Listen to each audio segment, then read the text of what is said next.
Is this off the rails? Have I ruined this podcast? Guys that were tagging with like, their insignia on the old abandoned zoo there. What a white way to do it.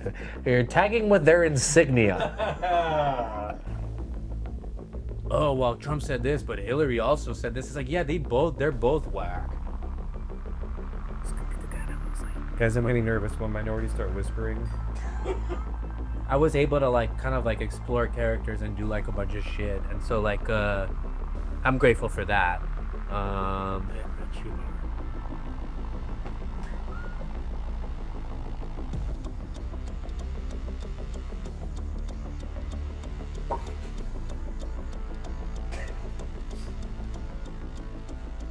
All right.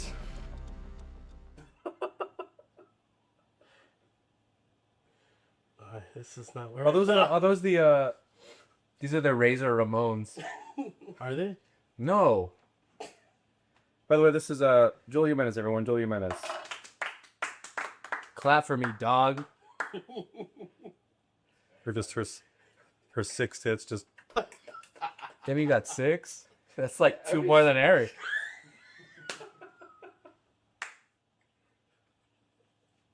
Can we actually compare those? What is No. Yeah, you go to my OnlyFans. Some of them are fresh. The others have been milked way too many times.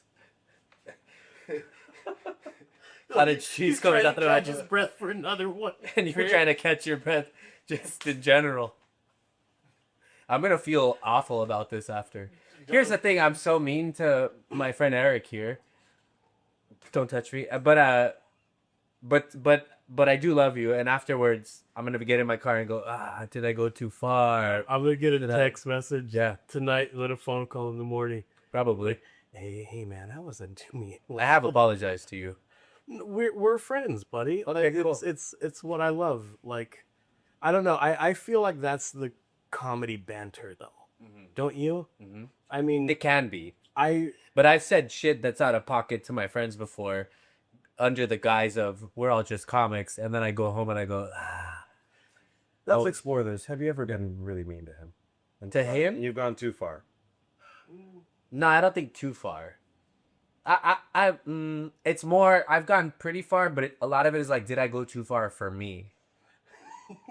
Or I go, did that not feel authentically me? Was I just digging just for the sake of being awful? Do you have friends like that you just I do it, talk yeah. trash? You should have stopped that. Do you have friends? No, you do. I have friends, yeah. Yeah. Oh, okay, cool. Next question. I'm sorry. I'm Very good. Yeah, I do that. I mean, I did that when I was younger. I would go out of my way to be mean to make my high school friends. He's psychoanalyzing us and trying to call us immature. No. I did that when I was younger. He is too. Yeah. Oh, he's very. Yeah, for sure. That's no. I'm not kidding. The sole reason we became friends is because he saw me with my Comedy Store, the hoodie on, and that was how I was like, oh yeah, and it was yeah, awesome. He's like, I didn't know they came in that size. He's like, they make blankets. It was like a Raiders blanket. Yeah. He's like, your cape's on backward. If Eric had a cape, he'd only get this much lip. He was just kind of hovering from gay bar to gay bar.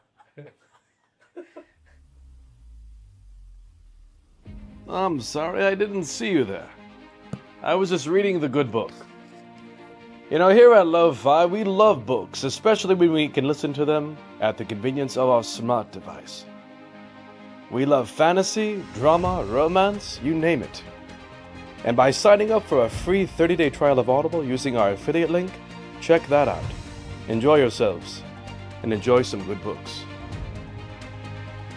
Oh my god.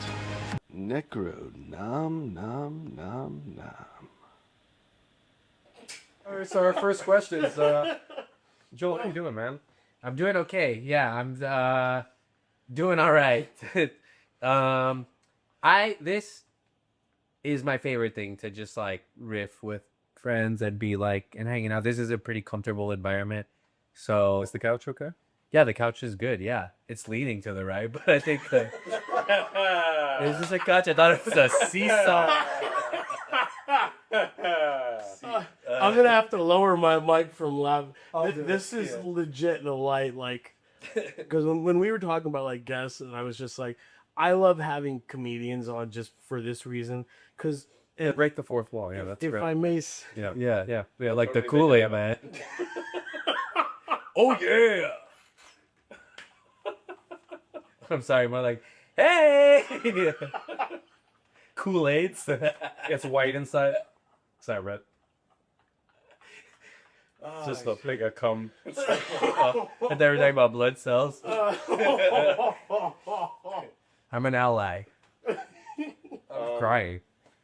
Do you like the color of the couch? I do love the color. Yeah, I do. Blue is one of my favorite colors. You said that like Eric has talked shit about the color of the couch, and you're trying to. Oh, No. no, I do. It's very this whole thing is very aesthetic. Do love pink. I just bought a fuzzy pink cardigan. Okay. You know, crazy enough, I walked into a Target and I was like, before I went into the Target, I was thinking of certain outfits I wanted to buy, and I went in and they had the exact thing I was looking for. And I went, what are the odds? at a Target, huh? Yeah. Okay. Wait. Did you buy it?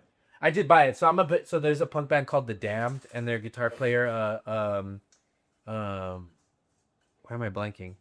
His name, Captain Sensible. He would always wear these pink fuzzy, like almost like Muppety sort of jackets, and I always thought it was really cool. And I went in and I got a pink, fuzzy pink cardigan, and that's what these lights reminded me of. So why are you giving me shit about purple socks? Purple's a whole different thing. Why? What? It's just not my. It's not my favorite color. The stain. You're assuming, but first of all, why are these things connected? I would say, but they're both Eastery colors. They both go together. They're couplets, you know. Sure, if we're talking about a color wheel, yeah. But what I'm hearing is that you're saying because I'm okay with pink that I should be okay with purple. Yes, that's exactly what I'm saying. No. This is I have a Lakers jersey, but I have the gold one with the little purple accent. I don't know about purple. I don't know on its own. That's You need down here to dry. Yeah. they're of the. I feel like they're of the color wheel, but are you talking about just in terms of wearing? You don't like? I don't think I would ever wear purple. No shade, no shade of purple. Whatever work for you. Not the eggplant. Eggplant maybe. Yeah, I could do that, but we don't call them that anymore. And I'm actually really offended. You offended yourself. No, we call them emojis now. Oh, wait a second. Yes, What do you guys think? Yeah, I'm already sweating. Don't you dare circle that back on me. Why would you say that? Yeah, exactly. And we could just roll back 4 minutes. That's why. I want to have you on because never mind. Go ahead. No, you want to have me on? Why? Say it. I'm forgetting. Go ahead. No, you go ahead. Go ahead. No, I'm gonna go. No, you go. She go. Go. All right. No, I want to have you on because just your rich history with Kill Tony and with all that. Because when I first met Dante, one of the things he talked about was roast battle, and then also Tony. Okay, go ahead. I'm sorry. I'm trying to take you seriously. I know. And so that's when I wanted to have you on. Until I realized getting you here would be a different story. I'm here. I know. I love it. I'm so happy. What about my rich history do you want to know? Hey, you know what's funny? They never say is a rich history does not equate to a rich present. Wow. Yeah. That's great. And that's the type of shit that I can think of. Damn, that's Since I'm not clouding my mind with purple. That's. This is like stopping me from thinking. I was gonna say. Yeah. Wow. How long were you on Kill Tony? It's foggy, like anywhere between 5 years, I think, officially. Because the pandemic's when I kind of stopped, but then I've visited. Yeah. So I've been involved with the show for like, what are we in 2026? Yeah. So Well, 2016 till now. you start off as the drummer, right? The original drummer. I started just going like signing up. Really? Oh, So my friend Pat was the original band leader, and he's like, "You got to come to the store. I do this show." How far back do you want me to go? As back as you want, dude. I want to hear all this. Okay, so in the beginning. No. You know what else is funny? You bring out this like vaudevillian sort of hack, Catskillsy sort of cadence in me. So like, if you weren't here, I wouldn't have necessarily gone in the beginning. yeah. So I just want everybody to know that you're to blame for any bad joke I make today. That's fair. Okay, cool. That's So speaking of roast battle, Where's your cat? stop pandering. Nobody cares. Hey, thanks for all your help, too. By the way, I'm just yeah. So I'm here for it. You let me on an island. Did they with my make a socks. gun? Did they make a gun that shoots food? Or what was that? Have they created that? Did Elon Musk? yeah, I can feel the hackiness. Yeah, you're right. I do bring that up apparently. Well, yeah, anyone's gonna hack up of food if it's shot from a gun. Don't touch the fucking giraffe. He did nothing to you. Okay, all right. So the beginning, yeah. Okay, so I didn't have a license till I was 30. So to me, the Comedy Store was like, it might as well have been another fucking country. I grew up in Northeast LA. The bus ride was like an hour and a half. My friend Pat started doing like dev spots at the store before roast battle. So they would do stand up. Pat would do, he was like a musical comedian, and he would do a song or two before the battles begun. So I started just rolling with him. Like I started going with him. He would pick me up. We'd go. Sometimes we'd do bits where like I wore a beard and played like a snare drum with them. He would play the song and then we'd come out from the wings like a trumpet player or drums. And one day he did a set before roast battle. Rogan was in the room. Tony Hinchcliffe was in the room. Brian Redband was in the room. Everybody was in the room. And he has this like transcendent set where he fucking kills, right? It's like a big deal. We've been in that room when special shit happens. Yeah, right? It was special. After the show, he gave Tony like a CD, and I guess Tony like actually listened to it on the way home, remembered it. So then Tony reaches out to Pat somehow, sees him at the store, whatever it is, and says, "Hey, I have this show called Kill Tony. I want you to be the band leader." And so Pat starts being the band leader on Kill Tony. I'm in a band with Pat called the Baby Boys at the time. We're like friends from stand up, doing open mic, shit like that. And Pat's like, "You need to start coming with me to the store." So I start. Was this the days where like you would sign up for Potluck and Kill Tony? I never knew the deal with Okay. any of that. I didn't even sign up for. I signed up for Potluck maybe 2-3 times while I was on Kill Tony at the store every Monday. And I probably could have gotten up Yeah. every week back then. So one of the things when you're an open mic comic and you're first starting out, you sign up for Potluck, and they just randomly pick, and you go up on a list. So this is yes, but this is also. I was so new to the store that I knew how nothing worked. So to me, Kill Tony was the only game in town there. So I would show up with Pat, be his guest, put my name in the bucket. I got called a couple times. There's footage of me going up on Kill Tony once, twice, and it went pretty good. Both times. The first time I went up, it went pretty good. Wow. Okay. And Pat like did me like a solid kind of, and he's like, Joel Jimenez is the drummer for the Baby Boys, whatever. So immediately I was like ingratiated. Okay. Right. So they're interviewing me. I still do, but back then, speaking of cadence, I do have this very like, I don't know if it's because I have like older parents, like growing up watching old comedy, watching the Mel Brooks stuff, there is this sort of like jokey Mel Brooks, sort of like not like Woody Allen sort of like delivery that I do sometimes on stage, like very joke, whatever. And I was doing that, and I kept closing my eyes while I was talking, and they made some comment about that. And then Dom Irera said, because I kept doing this, and Gilbert Gottfried, was gonna say, Yeah. and Dom Herrera looked at me and he said, "You're like if Gilbert Gottfried was human." And so I remember that. And anyway, so What a great joke from a I legend. know. And I got to meet and hang out with Gilbert Gottfried like years after that. Really? One of the coolest nights of my life. And I'll get into that after. But after that Kill Tony thing, I saw Tony on the patio and he said, "Hey, blah, blah, blah. Every time you're here and you see me, I want you to say hello to me." And I was like, all right, bet. So I did. Every fucking time. I like, and then Pat started inviting me. One day Pat said, "Hey, do you want to be the drummer with the band?"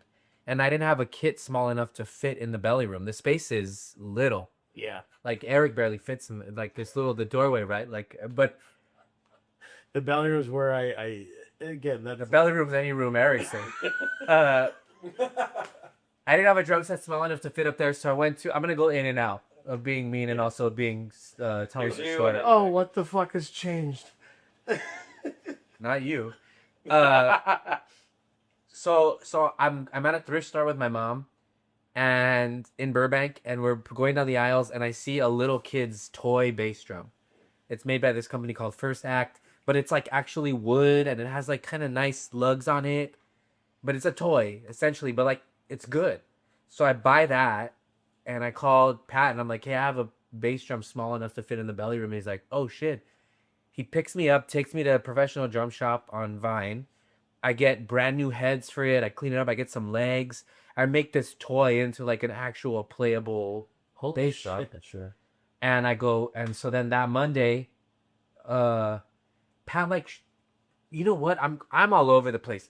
My history with this is foggy because one time Pat was like, "Hey, we're gonna be a band called Shark Attack for I don't remember if this was Roast Battle or what." So I had done it before. Anyway, this is my first time in the belly. I show up, and I was like, I wanted to be a store guy my whole comedy career. Yeah. Thought it was impossible. Yeah. The second I was behind that kid in the belly room on a show that was happening in the belly room, and it wasn't like sold out or anything. It was like it was popping, but it was like smaller. Can you imagine a time where like you could get tickets to Right? Tony at the con? I've watched the old clips. Like it's crazy where it started. Yeah. With you as the drummer and all that. It's just crazy where it started to what it is now. I mean, I used to have visions and dreams of it happening in the stadium because I used to do the drum offs and I was like, oh, it'd be cool to like come in on like a zip line from the scaffolding for a drum off, right? And it's like it happened, you know. But like, so I showed up. The moment I was like behind the kid in the belly room, I was like, I'm never leaving this place, and I like dug my mental claws into the carpet of the belly room, and I was like, that's it. And I just every week I was like, no matter what happened in my life, I made sure to be there every week. Then Jeremiah had officially joined a week before me. Jeremiah Watkins. And they started doing characters. And I was like an art department intern on that show Nathan for You. And like I've always done like growing up in like punk music. I've always like when I was a kid, my mom I had like a costume box from like the Goodwill. I would buy like pieces, and I've always done like spray paint art and like made props and done shit like that. So when they started doing characters, I was like, I'll help. I have like a mind for this shit. Started doing it. And yeah, no matter what happened in my life, no matter who I was with, who my friends were, if anybody was like, why do you have to go on a Monday? I gotta be there. You don't understand. Yeah. I gotta do this. Did it, put in so much work, so many hours. Like it didn't feel like work at the time. It did. It was tough driving all around town. I go from Northeast LA to Burbank to where like Halloween Town to the dollar store to the, you know, and this was a time where we weren't getting reimbursed at the time because it was so new. We did eventually, but like I was like, I saw it as like investing in myself and like and so investing in the craft. Yeah. Yeah. Now I look back and I go, fuck, man, like we busted our ass for this shit. But it's still like I look back and it was like so fun that it didn't feel like work. It was. Some people say like do what you love, you'll never work a day in your life. Like, yeah, it's true. Like I think you just look at it differently. You look at it a little more fondly than you would like digging ditches or something. But there is a lot of manpower or person power in doing this stuff. So fast forward. Okay, so I dug my claws in this place. I made sure to be there every Monday. They started touring. Okay, fast forward. Okay, how much time do we have? All right. So we're in the belly room. I'm behind Pat. Pat's making jokes during the show. I start thinking of jokes. I start going, hey, Pat, you should say this. He does them. But by the show moves so quick that by the time I think of the joke, I whisper it to Pat. Pat says it. It bombs because the time has moved on. It's also not in Pat's voice. So Pat gets fed up eventually, and he goes, you should say it. And so I got up, I grabbed the mic, I said the joke, boom, like it worked. And then for about a week or two, maybe 2-3 weeks, everything I was saying was like hitting. Oh, nice. So Would you say it helped your timing then? yes, and it helped in a weird way because I would have to pre-time it almost. Like I'd have to be like, they're already talking about this. What am I going? What does this guy look like? Because also when you're behind the kit and you stand up, you're creating this expectation. Everybody goes, "What's he gonna say?" It better be good, right? It wasn't. Sometimes I started bombing after that a lot, but and that was good too because I was bombing in front of my heroes at high stakes things. I was watching them bomb as well, so that took a bit of this thing. I was like, it happens to everybody. But one of the first ones I remember making was there was this guy, white dude with dreads, was a pool boy and a surf guy in Hawaii. He was on the run. He committed some sort of crime. And Dom Herrera is like, wow, you're like trying to hide from the public, but you're doing a thing that's a public thing. It's like, luckily nobody will ever see your whatever. And I remember because he was like a surfer guy. I got up and I said, can I ask you a serious question? And he said, yeah. And I go, is it hard to run from the law in flip-flops? And that was like a thing. And I think this was the moment where Tony goes, that was the drummer. For anybody listening, he's on a Bill Goldberg like streak, where he can't lose, the Goldberg, whatever. There we go. And within like 5 seconds, I sat down and I went, Joelberg. And he goes, that's it. He goes, all right. He goes, Joelberg. And then it became this chant thing. And then fucking time went on. And Yeah, it's wild because we'll be at the store and we both work there. And so what's funny is there will be audience members that are leaving a show or like we're getting them in to see them. And they will stop dead in their tracks and they'll go, Joelberg, and want a picture immediately before we lock up their phones to go in. yeah, it's fucking, sometimes I'll be throwing trash away. I'll be tying a trash bag. Joelberg, what happened? What a rich history, huh? No, but No, it's still cool. It does make the night go back. I like that. Did you start wearing purple? I didn't. No, I would never. No. But that's one of my favorite Gogol Bordello songs. Do you know that band? No. They have a song called Start Wearing Purple. You know what? I've come back around on the purple. I like it.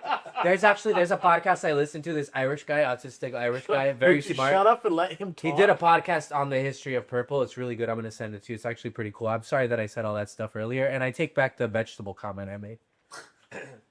Right. I just think it's such an interesting... that's a wild slur. I've always thought like it's like... Yeah. Eggplant? I wasn't going to say it, but I don't know why you would say it. It's like an Italian thing, right? Italians would say that. Oh, yeah, absolutely. Yeah. Are you Italian? Yeah. Okay, you use it. Oh, that's why you're going purple. Wow. I did hear it a lot growing up. I cannot deny, yeah. That's wild, man. Yeah, that for other reasons too. Oh, you mean Because we made eggplant parmesan. It wasn't because Yeah. of what you were using it for. Yeah, and you were just... Psycho. No, Oh, it might yeah, have that's- been. No, it might have been. You were this innocent, tiny Tim-like character. Yeah, I exactly. Where did you grow up? Ohio. And when is that process going to finish? Ohio? What part of Ohio? Oh, put that in a bowl. Yeah. Yeah. We're here. We'll establish this again. Eric always makes fun of me for my gigantic teacup, and it's not that big.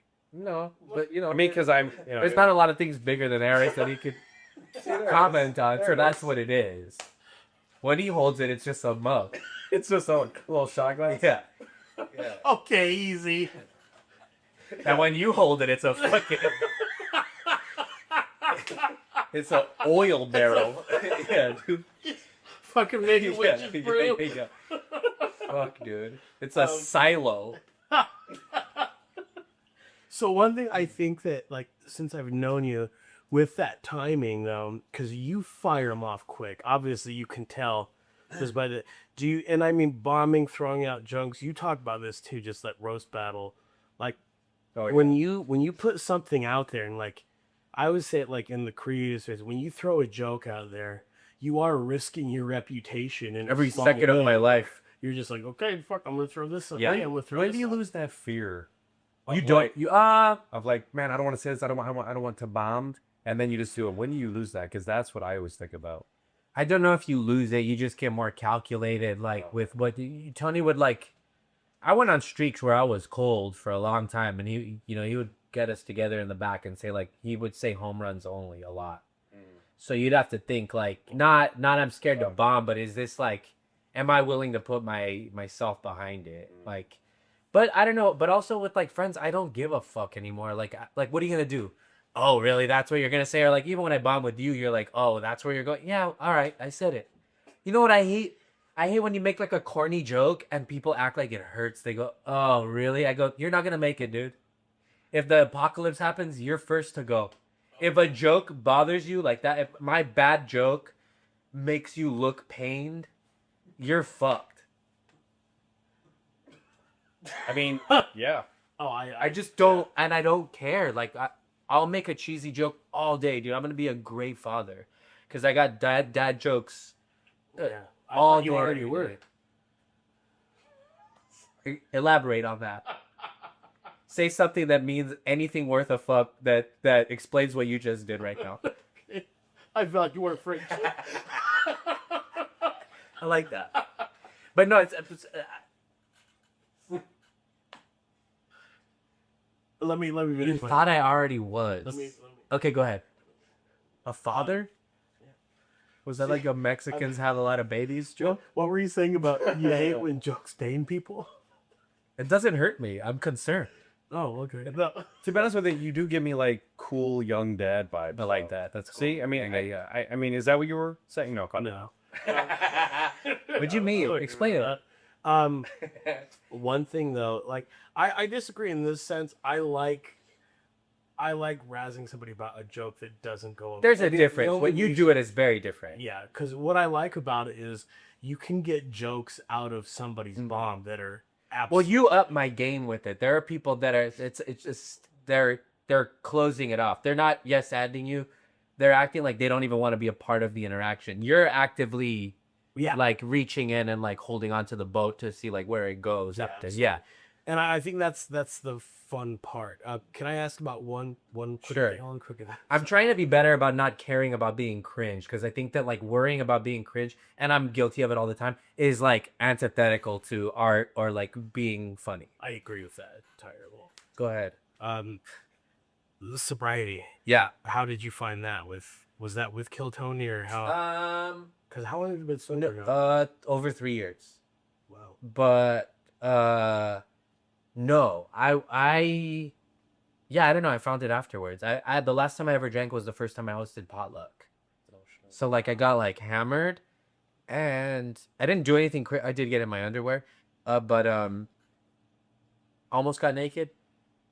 You were kind of enough for the because did you almost get naked at Madison Square Garden just a bit ago? No, it was the forum, and I wore a thong. Oh, Come on. I've never been fully naked.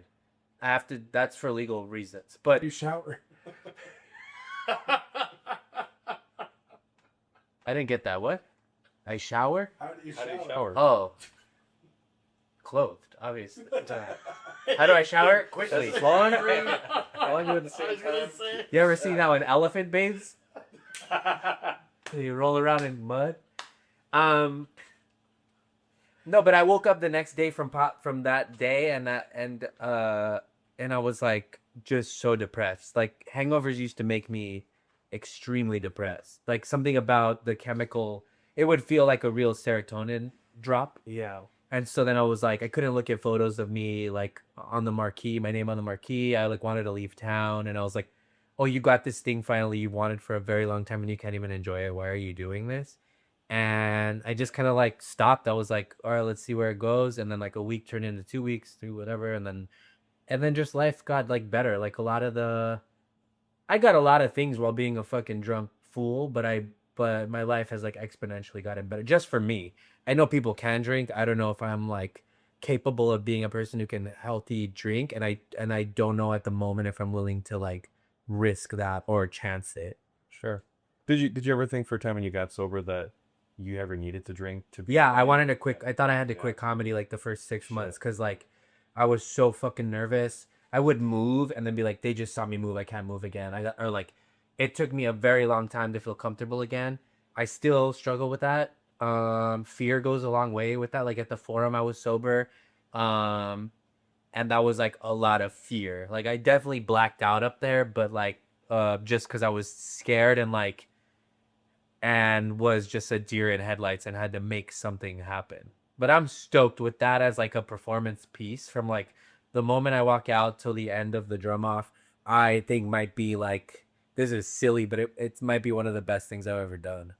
That's not silly. So one of the things I'm the most like proud of. Yeah. Because I got to do a minute of stand up at the Forum. I'm from here. It means everything to me. And then I'd play drums at the Forum, you know, it's like so cool. I kept thinking about it because I went and saw Eric Clapton at the Forum, and it was one of those things where I was like, When was that? shit, it was it wasn't too long, but maybe like just before the pandemic, not just before, like 2017. Yeah. I think something like that. Is he still broken up about his kid? I don't know him well, but I assume. I think you get over it. Anyways, I was thinking about that. I was like, when you were What happened with his kid? I'm sorry. I don't even know. He fell out of a window while he was doing like cocaine, or he was like on a No. something, right? His wife had separated, and I think they were both in New York, and the kid was he was with his mom, and at that time the kid wandered out the window, and He wandered out the window. well, yeah. What are you, the PR team for Eric Clapton? You're not at a Well, no, disposition. Eric Clapton wasn't with the mom or the kid at the time. He was down the street, I guess, and she had called and said, But he would have been home had he not been on a bender. I think he was. Would you know, man? So that song, "Tears in Heaven." Where's your done that? We get one. What the fuck's the matter? You can't use your words. Sorry. So that song "Tears in Heaven" came from his little boy dying in that. Oh, that's funny. Thanks for that story. Yeah, that was good. That was good stuff. Thank you. You suck. I didn't realize that. I thought it was just like something less malignant. I think was actual like death. So wait, without- you were at the Forum and you were thinking about me. Yeah, That's that's why I wish you'd fall out a window. How was your fishing trip, though? Did the kids like it? I don't fish, but I like what I caught. No, so I'm sorry. no, you go. No. Is this off the rails? Have I ruined this podcast? So the like seeing Eric Clapton and then hearing you on, I was like, holy shit, Joel is gonna be doing stand up where I saw Eric Clapton. Was that before?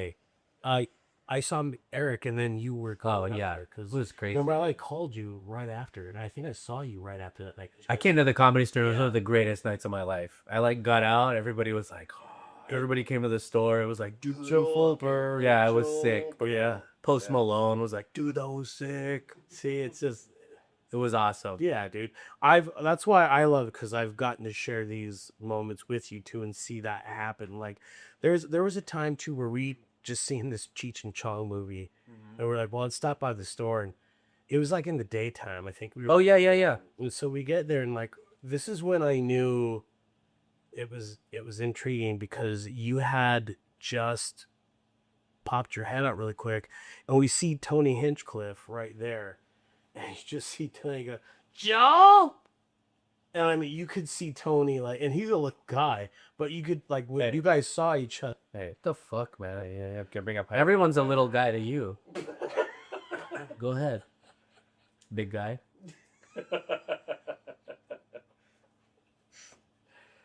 Tell you guys were friends, but the way he saw you and you hugged, it was very endearing. And I thought, oh shit, that's so cool, because that show sold out Madison Square Garden a couple times, And it was awesome thinking like, wow, one, it started at the Comedy Store, but two, how close you guys still are. You want to know what else is cool? When I did the forum, it was a clusterfuck, like to check in and get in, and I didn't know where like credentials were, none of that stuff. I called Tony and he picked up. Like while he's at you know, he's about to do the biggest show ever, this and that. So like to be able to like have a direct line, have him answer, figure it out. I was like, oh, I called you 3 times before here and you wouldn't pick up. Thanks for that. well, yeah, I wouldn't do this thing. My first like 3 times. No, Usually it just goes by for seconds. But my first like knowing of you, Joel, was when you did the drum off. yeah, which one? Oh, you know, like Yeah. the one that I saw. It was just like one of the ones at the Comedy Store. No, it was the actual one like on one of the like the big specials. It was like they made a big to do about it. Yeah, I think that was the forum one. Okay, so that's the one I saw. And then I already been watching older episodes of like, the Kill Tony and stuff. Mm-hmm. But anyway. But then I'm like, oh shit, like, and then they had like this big fucking battle. Yeah, And I started watching even earlier episodes. I'm like, oh, there he is and all that. a lot of people are finding me still because they just got into it and then they're going like back. Yeah, so whatever. That's right. Retroactive watching. Yeah. So that for me was like, oh shit, that's cool. And I didn't even realize how long, because I didn't think about it, how fucking long Kill Tony had been doing their thing. Yeah, long. It was called Hinchcliffe's Notes before it was really. Yeah, That's a terrible name. yeah. No wonder they. There's still, I guess, there's probably like a box somewhere. Maybe they burned it of like T-shirts that say Hinchcliffe Notes. That's crazy. Hinchcliffe Notes. Yeah. Damn. Oh yeah. I did want to ask you though. So your first love was music, right? Yeah. Yeah, for sure. Probably skateboarding, then music. Oh shit. Yeah. Did you do skateboarding? Yeah. I'm not at a high level. Just it was like one of the first things that and before that, zookeeping, which is why I'm. I couldn't help it. I'm sorry. No, my mom worked at the LA Zoo. I when saw was a it kid, coming and I wanted to was be a like, zookeeper. he won't. We had a sentimental moment. I wanted to be And a then you went zookeeper. right back to the Then I found fucking skateboarding. factory. Then I found drawing. You cunty Yeah. hack. Okay. Did you ever go to the LA Zoo and I grew up there. My mom was River Park. Mom worked at the zoo when I was a kid, so I was like there all the time. I was in zoo camp, all of that. Yeah. Okay. Should we tell them the He's talking about the LA Zoo, not the Griffith Park Zoo. Oh, the old zoo. I keep doing that. You ever been there? Yeah, I have. Yeah, the Griffith Park Zoo. Yeah. Have you been there? Did they let you out? See, I wanted to jump on it, but I don't need to. Is there a real story, or would Yes. because that was a long way to walk for a small drink of water. No, it's fine. We do a documentary series, Johnny and I, and we just cover stories that find her interesting and all that. So we went to Griffith Park, and we were just found these guys that were tagging with their insignia on the old abandoned zoo there. What a white way to do it. You're tagging with their insignia. Here, the Latino teenager with his native habitat marks a wall with their insignia. You, Johnny, get in on that. Get in on that. Give him some peanuts. Maybe they'll Hey, come back here. off, I said. Hey, this corny Johnny, fool's back, trying to back. talk to us. Huh? We don't want to be in your documentary.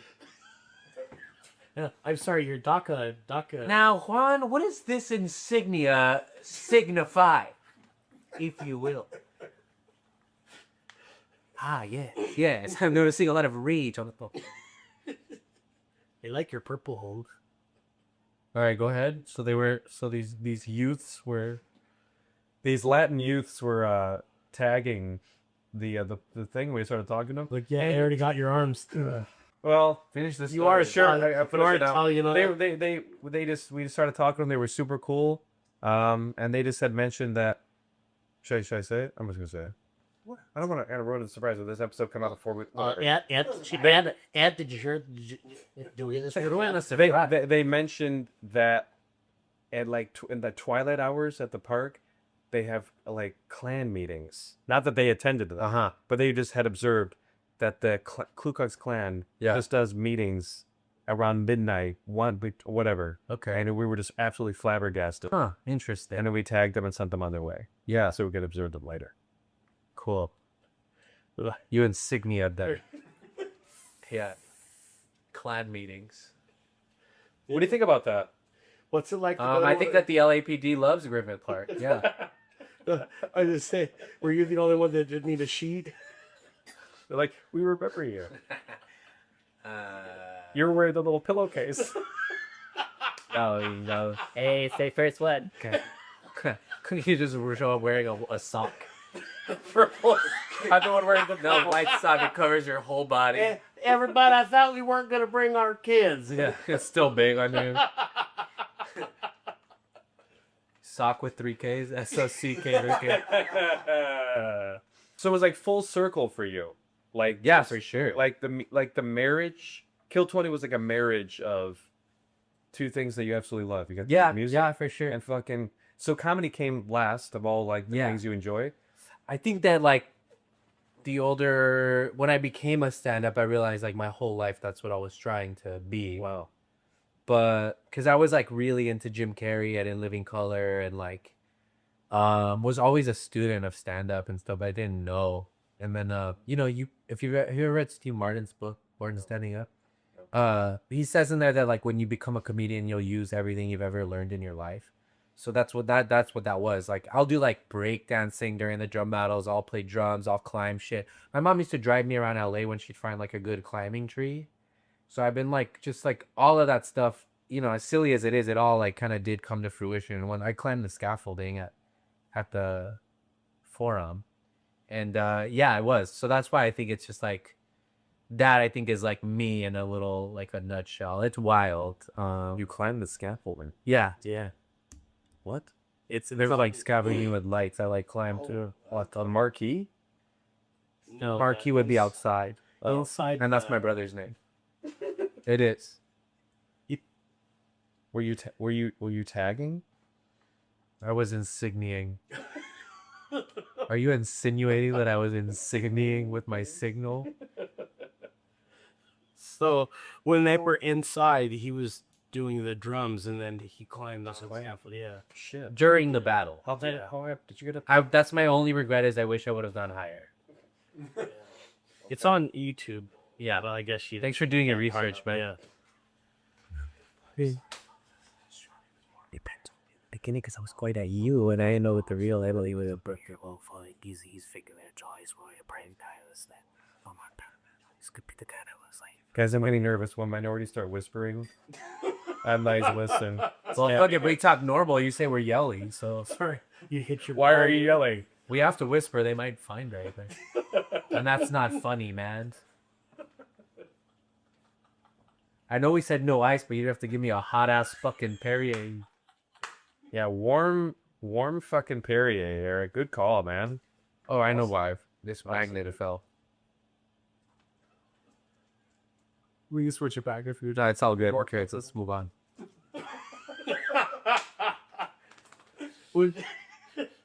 Hey, she's back. What? Just eat a magnet? Yeah, then we could stick her to the wall. Yeah. You sense that all the colors on this side of the room. Come on. Oh, we can't call him that anymore. So what other comedy inspirations do you have? You said Jim Carrey. Who else? Yeah, I mean that was my first. You know what? I'll say two. No, she's good. What was that? I was dressed. Jim Carrey used to play Vera DeMilo on In Living Color, like dressed like a woman and like do all this stuff, and like my parents would let me do that, and nobody was ever like, oh, don't do that, that's gay, or like they never like really stifled. I was able to like kind of like explore characters and do like a bunch of shit, and so like I'm grateful for that. I'm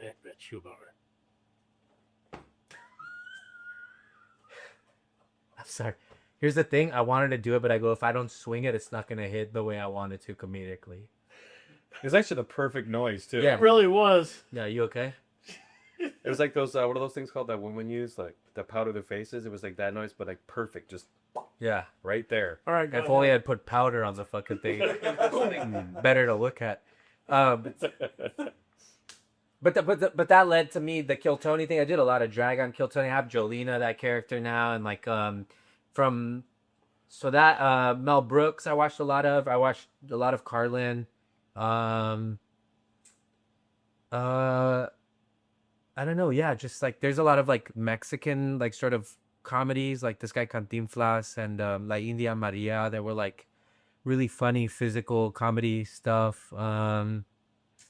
What else did I watch? I mean, Mel Brooks was like a huge influence. What? He's laughing at your accent they used on the. What did I say? La India Maria? No, I still can't believe he hit me with a fucking pillow. Believe it. The camera got a good angle of it too. Oh, I'm sure. Slow it down. It's gonna be Yeah, multiple angles there. Yeah. all right. Fuck, settle down. What's your favorite Mel Brooks movie? Man. Probably Blazing Saddles. Mm-hmm.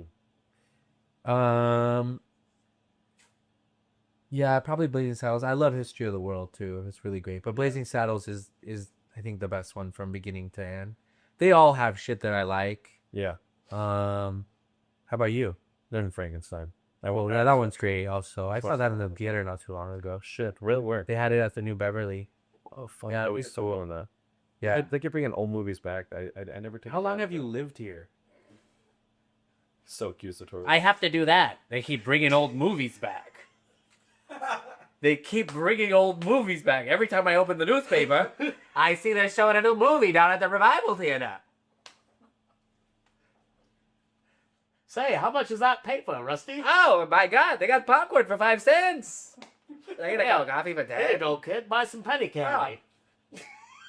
Thanks, mister. Am I all these characters? Yeah. Am I the fucking these are newspaper guy? I'm the kid by the Just walking off and Yeah, on the bus stand. We're on Martin Avenue. It's just Yeah. everybody you. Yeah. There's this complete Oh, boy. They got the new Buster Keaton film playing out down at the Nickelodeon. surround. Boy, what do they think up next, huh? Oh, my God. These moving pictures. They really are the newfangled thing. What do you think of this purple, huh? You know what it is? It's purple. Which? Oh, go. Do one. No, it's fine. Yeah. Wait, no, how long have you lived here? Why? See, never answers questions about himself, and that's what the audience wants. Okay, more than 5 years? Yeah. Under 10. Yeah. And you've never gone to the New Beverly Theater? No, I have. I know what it is. I've just never gone. Jesus fucking Christ. Anyway, I wanted to see the new. They were gonna bring back the Lord. They did for the. the Lord of the Rings? They brought them back for the holiday season. I still didn't go. Yeah. You know why I didn't go? They're just too long. They were showing the extended cut, and I'm too comfortable just watching them here. Yeah, maybe if you watch more movies, you'd be better at telling stories. I don't know. No, New Beverly, the Vista, the Las Feliz 3, the Arrow Theater, Brain Dead Studios, they all show old movies all the time. Vidiots and Eagle Rock. I always just scroll, see if there's something cool to go see. Get out there, do it. Quit fucking around, man. Your dog will be okay for a few hours. You see that they let me bring her? Oh, you're that guy. I'm sure they will if you have the right documentation. She's a support animal. Yeah. He rolls up in his sleep. Hello? Yeah. I see you'll find my tickets. Credentials are in good order. I hear you show old movies. We're here for the moving picture. You got the flashing light thing? Go even further back. You're like, Somebody's playing it behind. yeah. Da-da-da-da-da. The Fanta ragtime. Steamboat Willie. Tune in next week. Fine. Or at least stop pouring curtains. Tune in next week and find out. Is that like your Batman Syria voiceover? Shit. Do you like? Is there a pre-diabetic or a full-blown diabetic? Tune in next week. Who cares? He's gonna die anyway. I'm sorry, I don't like that one. Yeah, I like fantasy. I love fantasy. I think most of the shit that I watch is like escapist stuff. Every now and then I'll watch something like realistic, but I life is fucking hard enough as it is. I need to get the fuck out of reality sometimes. Give me some fantasy. I'm a huge Planet of the Apes guy. Okay. Yeah, The Planet of the Apes. Okay. all of them, originals. Yeah, go ahead. No. He's gonna bomb, wasn't it? No. Oh, listen to you. I don't want to get hit with a fucking pillow again. You won't. Yeah. Planet of the Apes. What else do I like? Can you give me a Charlton Heston? No. Come on. Just give me the famous line. Give me the famous line. I'm not doing the famous one. I'm gonna do a deep cut. You know, I'll tell you this. Dana Gould had a joke about how, like, in Planet of the Apes, there's like 3 men and 1 woman. She dies because her thing cracks right in the space time, and she dies. She's old. They get there and they go. He goes, she was to be the new Eve. Like they're like gonna fuck her or something, and then Dana goes, really? Because I bet she thought she was the botanist.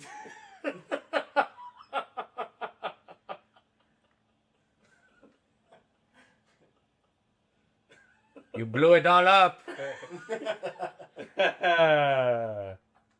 There it is. Did you like the new ones? I loved them. I think they had no business being as good as they were. They were so goddamn. You know, I'm a big Twilight Zone guy, and Rod Serling wrote the original screenplay for the original Planet of the Apes movie. He did. Yeah. Did not know. The twist ending is the only thing that stayed, so it's kind of it's like the best Twilight Zone episode, it's like one of the greatest. And I have a graphic novel of his screenplay turned into a graphic novel. Wow, I didn't know you were so into it. Wow. You guys are friends supposedly. That's crazy, right? I don't bring up apes because he gets all horny when I talk about his kind. Did you see the new Planet of the Apes toys? No. He just calls up a documentary. He calls it a slice of life, a day in the life. I didn't mean to say slice. Sorry, I know it's near lunchtime, but...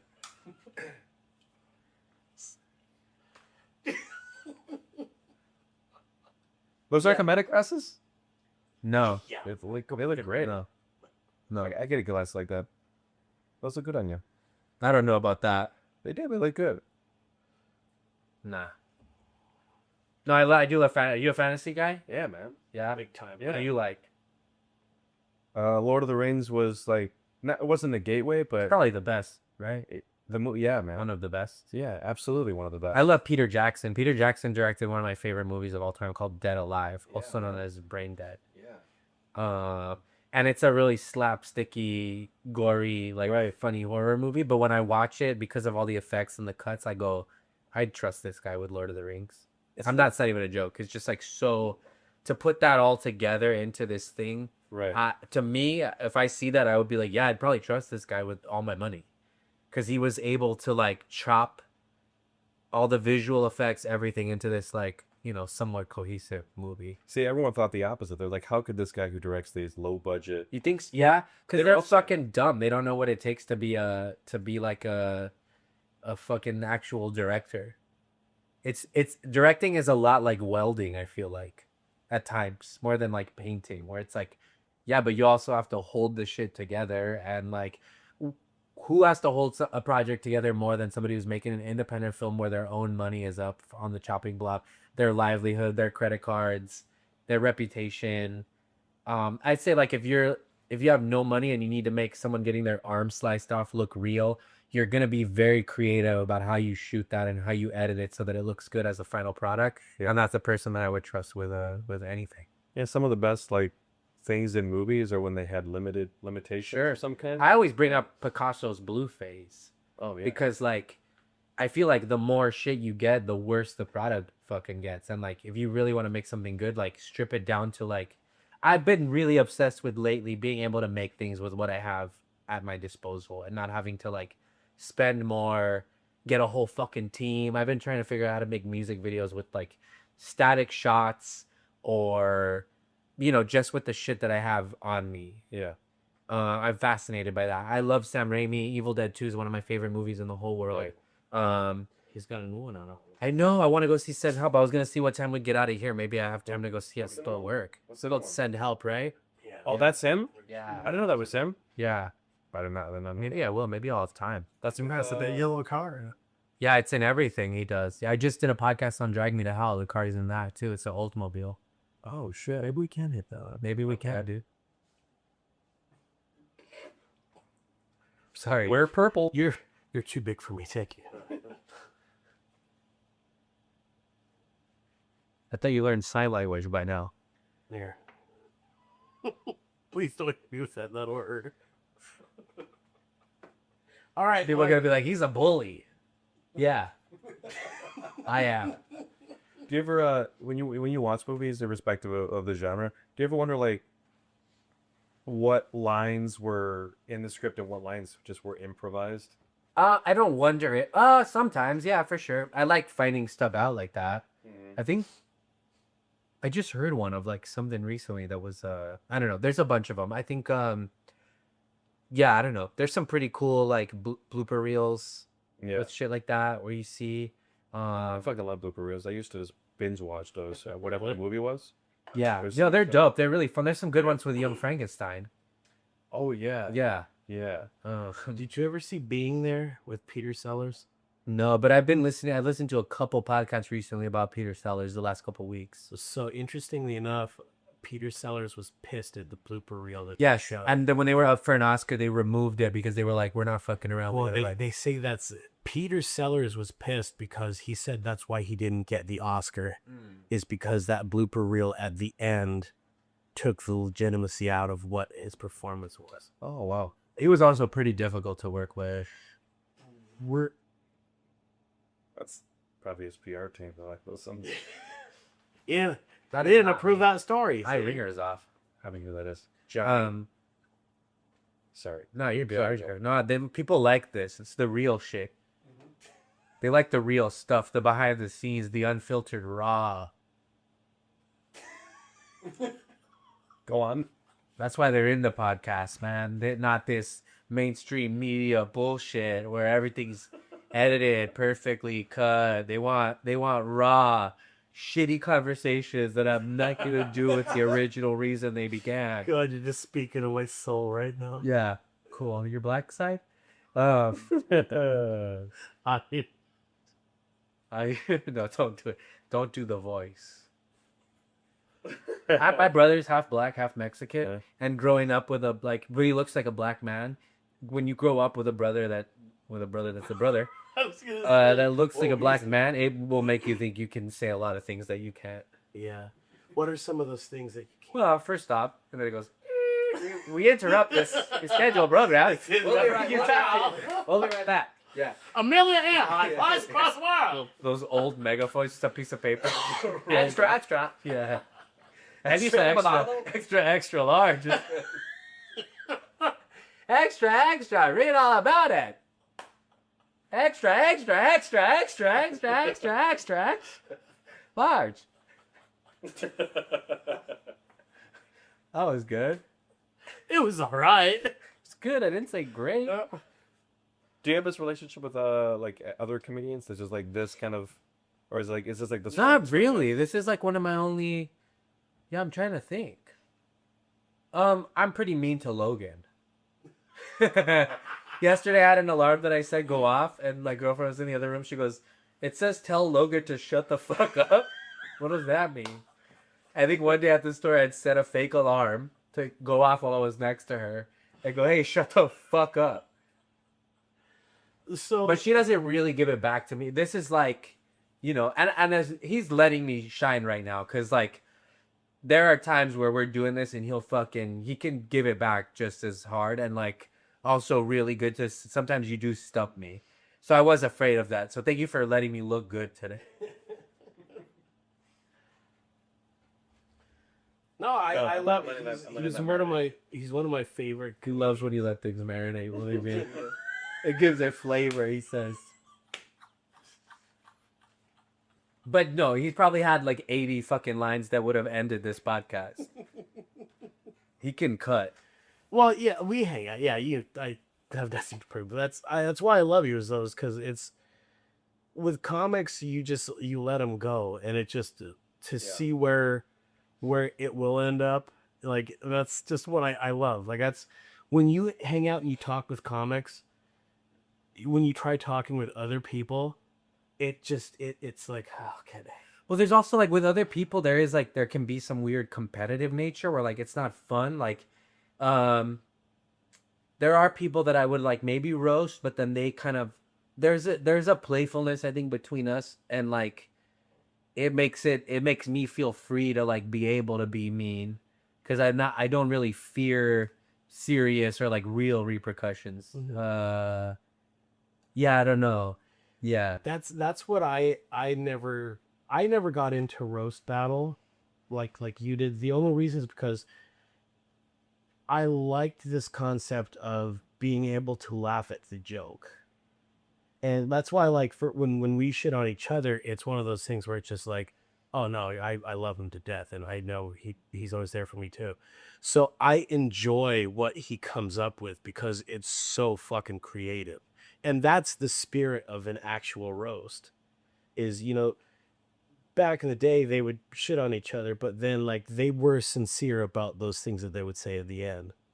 And it's just like you hear that story about Artie Lang and Joel and Greg Giraldo, and just how Artie helped get Greg on that plane to go do the road. Oh yeah. And it was a crippling addiction he's fighting. And he's just, all of that, like, I can't get on. I'm so anxious. I'm so anxious. And he's literally just holding his hands like, you're going to be okay, bud. Come on, you got this. You got this. And then they get to the gig, and I mean, he's still just that anxious. Great Giraldo is, who's one of the great fucking roasters. Was this the Larry Labels? Probably, yeah. I think it might have been, yeah. Oh, it was that one? Yeah, Okay. and he gets to the roast, and Artie Lang was telling the story. He goes to the first joke. He says, Artie, you fat fucking drug addict. And Artie, looked at him like, what the fuck? And Geraldo was like, sorry. Yeah. But that's the beauty of it. Artie's laughing his ass off, and he's just like, after all of that love and all of that, I've got you, you're there. Yeah. First joke out of the gut. It's just like, bam. Can't help it. It's a disease, man. Beautiful. Like, and that to me is what I've always loved about comedy, and why people bore the fuck out of me if they're not at any way funny or any way, we've had conversations, you and me, where I'm just like, fuck, that was funny, or oh my god, yeah, I've never talked about shit like that with anybody. But that's what I love about honest podcasting and fun episodes like that. Just like we've gone at each other multiple times. Like we'll be at work and we'll look around, people will be kind of around us just because we're going back and forth, and it's just like, Jesus, are you guys even friends? Yeah. Like, yeah, we love each other. He walked in once with like a tray of sandwiches, and I said, "Oh, you brought a snack?" And I'll do it again. What kind of sandwiches are they, Gary? Ice cream. Ice cream hoagies.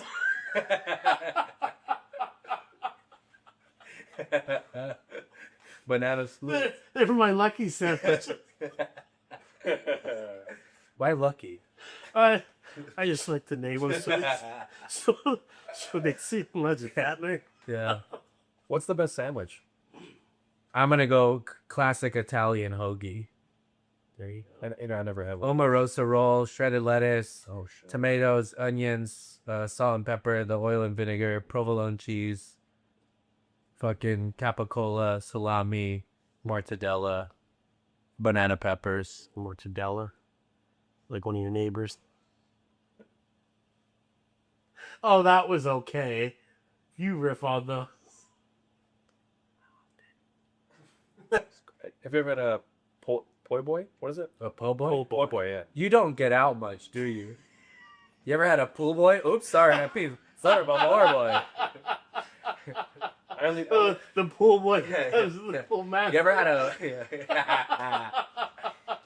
Yes, I have. I had one in New Orleans. At this point, he's like, I really do want you to clean the fucking pool now, though. yeah. Well, it's mostly your hair. What do you mean you thought I was a sandwich? Aaron, what's your favorite sandwich, bud? Ooh, I don't know if I have one. Ice cream.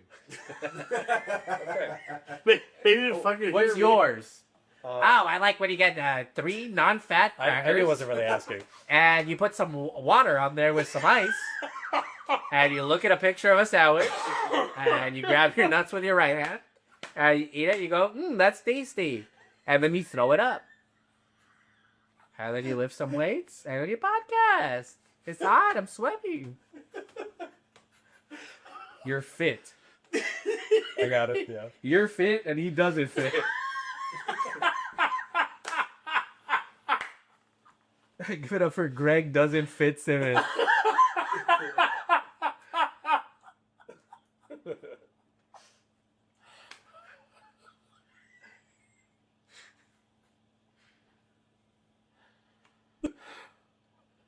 talk about your podcast. I don't have one. I was on your page. Like, what's the one you go on all the time? Oh, I used to have one with my friend Chappelle, and then it's been right now on a little bit of a break from the Dogs of Browntown. Okay, I mean, when are you gonna bring that one back? I'm not sure. I feel like right now, yeah, and I love them. They're my best friends. I need to do less things. So I'm kind of like, there was a point where I was like really busy and wasn't able to like commit to it every week, and I felt like I like bad because I was kind of like, they wanted to like do them a lot, and they should. They're super funny, but I just wasn't able to show up. So the last we talked, I was like, I think I might need to like step back so they can like, because they're very like motivated and like are doing it, and I was like just kind of holding them up a lot. From recording. Oh, Yeah. It's just time constraints. Yeah, not Okay. being able to be there like on certain days to record when people, because like Saul tours a lot, Hormos kind of has been touring a lot. Yeah. It's hard to get us all in the same room, and then when they were able to, when 2 out of the 3 were able to, I wasn't for like a few weeks in a row, and it started. I was like, I should probably like let them know so that I don't just keep doing this and like not allowing them to like record episodes. Sure. Yeah. Well, I mean, what is your day to day like? I mean, in terms of work, like, I mean, what is on the docket for you these days?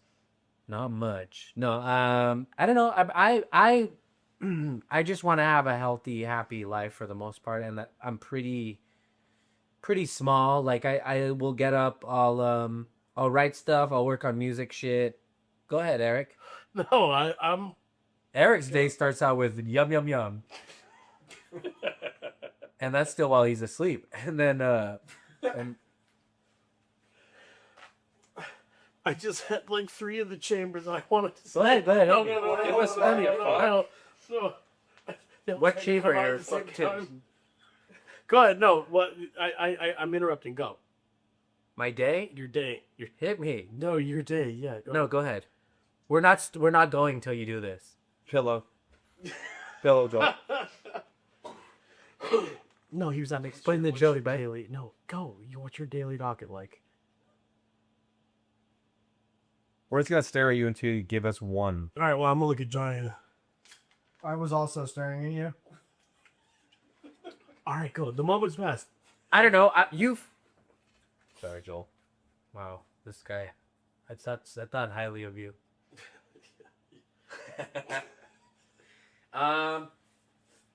You.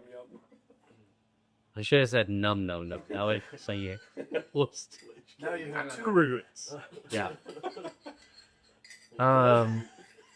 It's all congealed up the bottom. Oh, is it? It's let me see what my day is like. Okay. I don't know. I'm like, I don't know. Writing stuff. I do a lot of music, like production stuff at home. I just started doing not just started, but I wanted to get back into doing like visual art stuff, like painting and like doing, I don't know, done a lot of like, I've done album covers and podcast theme songs and shit like that. But also I just like kind of don't want to do things that I don't want to do sometimes. Like I just want to like, Stay while you're here. It was good, right? that was good. Yeah, That was good. Yeah. Give him again. Well, because it sounds, it sounds like I'm like always busy. I guess I am, but I don't like. Sometimes I'll wake up and think I'm just gonna get to like lay in bed all day, and then I have to do like errands. And the other day I was like, is this like adult life where every day is just errands all day? But really, I just want to kind of like not have to. Yeah. The reason I hate work, like clocking in somewhere for the most part, is because I don't want to have to be anywhere because I have to be there. I just want to like float around. Did you ever have a 9 to 5? I do. Yeah, I mean, I kind of still do, but like, For sure. yeah, I've had a lot. I worked. My first job was I worked at Target in the stock room. That was like 2 to 10 or whatever, like 1 to 9, whatever the hours were, and then I ran a skate park in my neighborhood for like almost a decade. So that was like 11 till closing or whatever. I didn't make money doing that. I was curious. It was part of a nonprofit, so the nonprofit Oh. paid me to be like a person on site. Our insurance claimed that somebody had to be on site to get like waivers signed, cleaning, all that shit. Okay. So I did that, and then after the skate park, I was a barista for a while, and that was crazy because like we were touring a lot. I remember going to London and doing these sold out shows, and then coming back and being like, "Do you want almond milk or oat milk without?" And then oat milk is like when they get water. I know what oat milk is. You know, like oats are the thing they put in the trough for you. Thank you for the act out, too. Yeah. Yes. Can you put some in your little trough there? Yeah, Jesus Christ.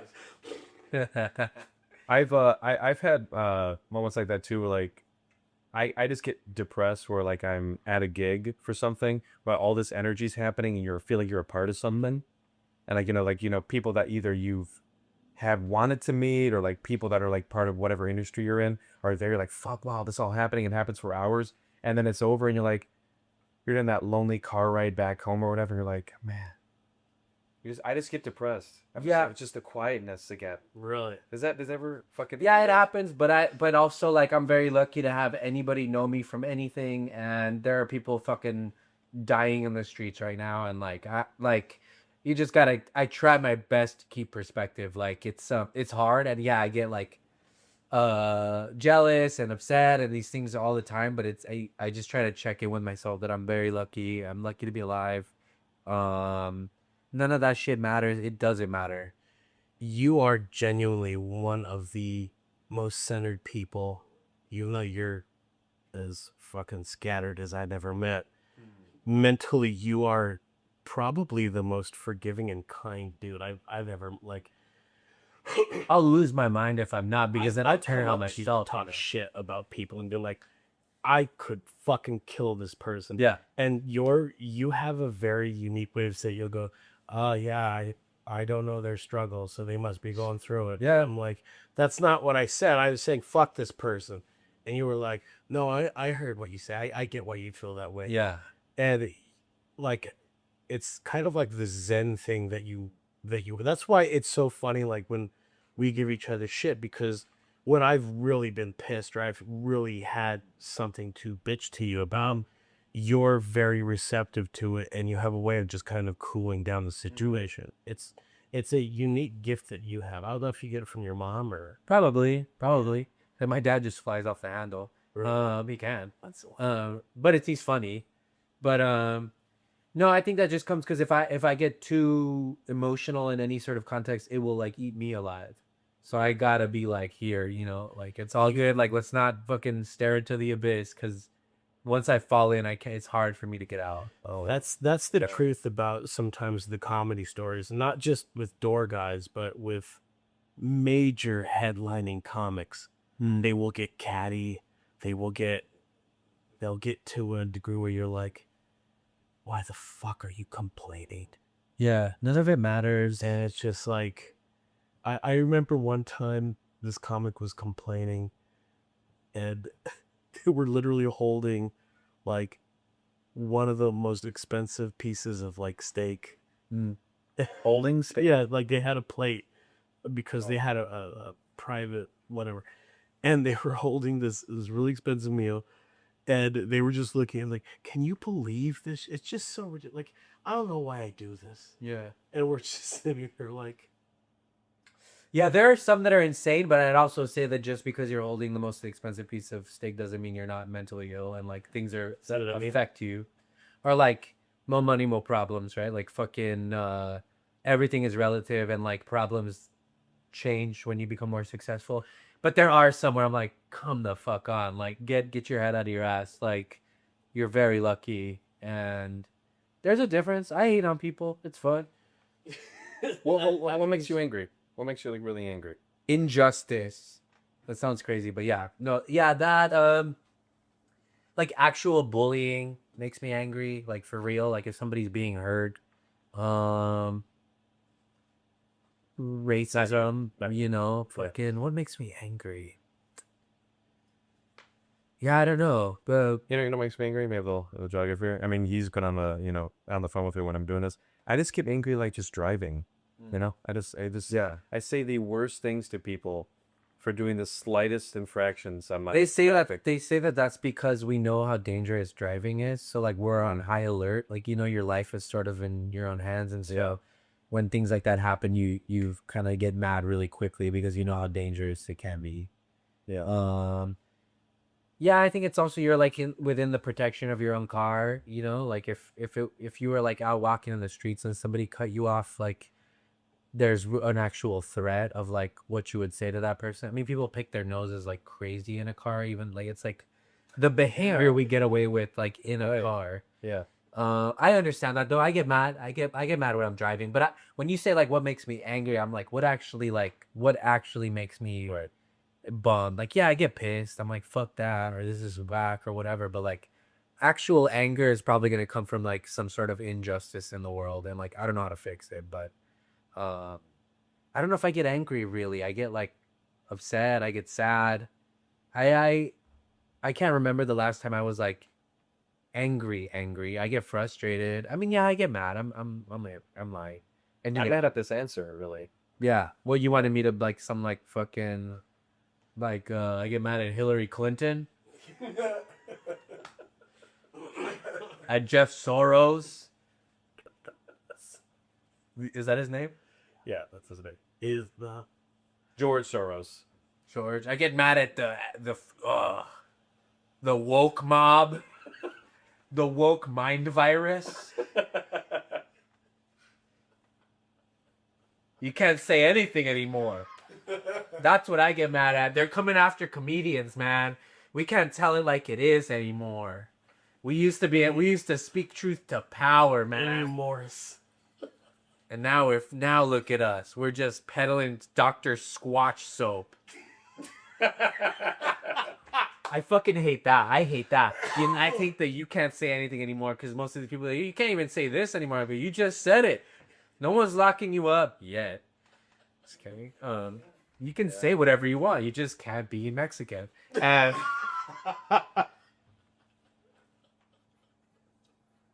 you could say whatever you want. It just can't be in Spanish.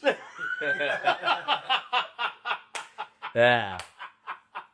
That I hate that shit. It's so whack. It's such like clickbaity bullshit. Just make good art and fucking do good stuff and shut the fuck up and all your whatever. You want to do crowd work clips? Do crowd work clips. You want to fucking say the R word? Go ahead. We work at the Comedy Store. I see everything on any given night. I don't know who's writing these fucking blogs about like being stifled. It's also just lazy shit, man. Like you can say whatever you want. You just gotta work on it. You can't just go up and say it.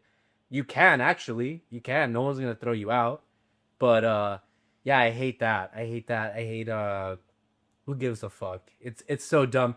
Right now, like everyone's so divided. It's like, yeah, you're making it that way. You're feeding into it.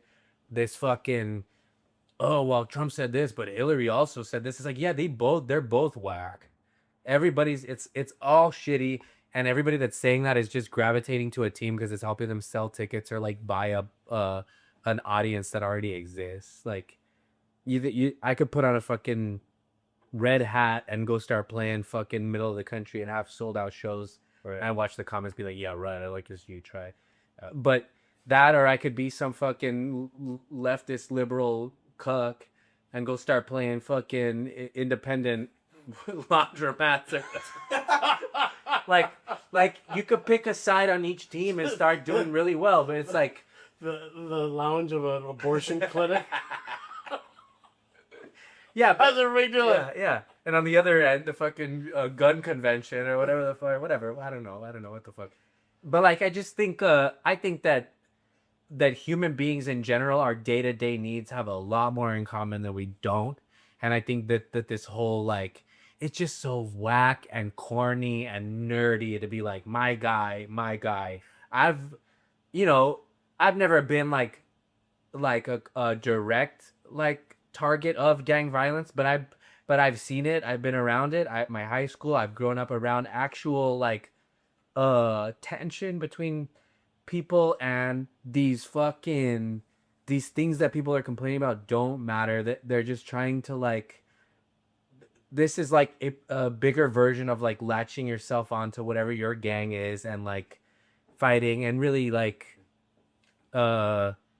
it's just all fake arguments, man. It's just fake, and Performative. it's Yeah, performative good. on both ends though, and it's like they'll say that the left is more performative, but it's like, look at some of these, whatever. Yeah. There's a lot of performance going on across the board. Across the board. I will call anybody a Nazi if they're acting like a Nazi. I don't give a fuck what side you're on. When I don't know, it's just like, yeah, that whole thing is like, you can't say anything, all this shit. It's whack. And I'm not even speaking eloquently. Look, you made me mad. Okay. So yeah, it's just you. You want Yeah, maybe not make you. Yeah, for sure. Everyone shut the fuck up. Make your art. Be nice to each other. That's it. Aha. He couldn't grab that phone. You want to know why? Because NordVPN protected me. That's right.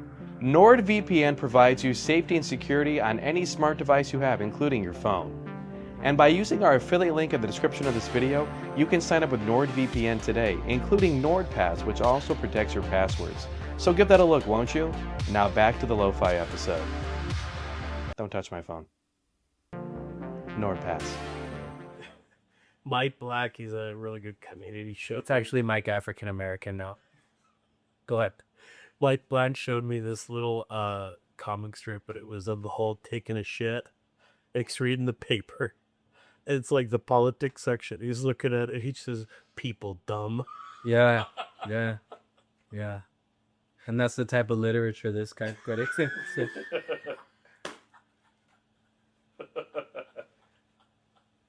No, but like it really is, like I was saying this yesterday or whatever. Like it feels like everything is off right now, doesn't it? It's just like the way things feel. Sure, but I think things have always been off. I mean, ask people during World War II, ask black people when they couldn't fucking vote, ask women when they were getting beat by their fucking advertising husbands not being able to leave the house, getting hooked on pills. Ask the handicap when like ramps didn't exist. They were probably like, man, shit's off. I can't get up these stairs. But quite literally, the measurements were off. Yeah, they were off. Yeah, they weren't up to code. But no, I think it's interesting. People say that sure, things are off, but I think that they've always been off. When were things ever not off? Before 9/11? Does optimism bother you? That's not optimism. No, I'm right. Yeah, that's not optimism. I don't. We're talking perspective, right? And I understand and respect that perspective. I understand shit feeling. Yeah, sometimes I wake up because that is accurate. That's not. I don't like things. I don't like the glass half full thing usually, because it tends to. I really shouldn't be that way. That can be toxic too in its own way. On the other side, you know, there's toxic optimism as well. But I try to find the balance. I'm not always successful. Usually, I'm not. But honestly, I'm not trying to grill you. When were things not off? No, right. No, I mean, I feel like something just kind of changed.